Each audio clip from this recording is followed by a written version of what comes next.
સફરજન કાઢીને એવડો મોટો બટકું ભર્યું.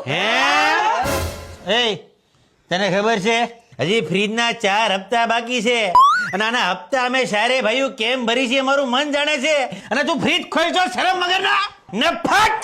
અરે પણ એક બટકું ખાધું એમાં શું થઈ ગયું? એક બટકું સફરજન લાય, આવું બટકું ભરાય, આવું બટકું ભરાય. તે ફ્રીજ ખોલ્યું કે મોટા ભાઈ આ નરા તમે તો કયું બટકું ભર્યું. હા, આને તો પોલીસ રિમાઇન્ડર લેશે ને ત્યારે ખબર પડશે. આ સફરજનનું બટકું જ્યાં ગયું છે ત્યાંથી બારું આવશે. સફરજનનું બટકું તો પેટમાં જ ગયું હોય ને.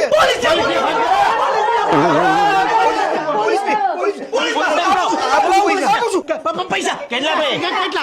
કેટલા એક બટકાના કેટલા હોય? ઓગા હિસાબ કર, તું ભણેલો છો. 400 ના કિલો છે એટલે એક બટકું ભાઈ ગયા 2 વધી પડી 1 85 રૂપિયા. 85 લાય. એક બટકાના 85 રૂપિયા.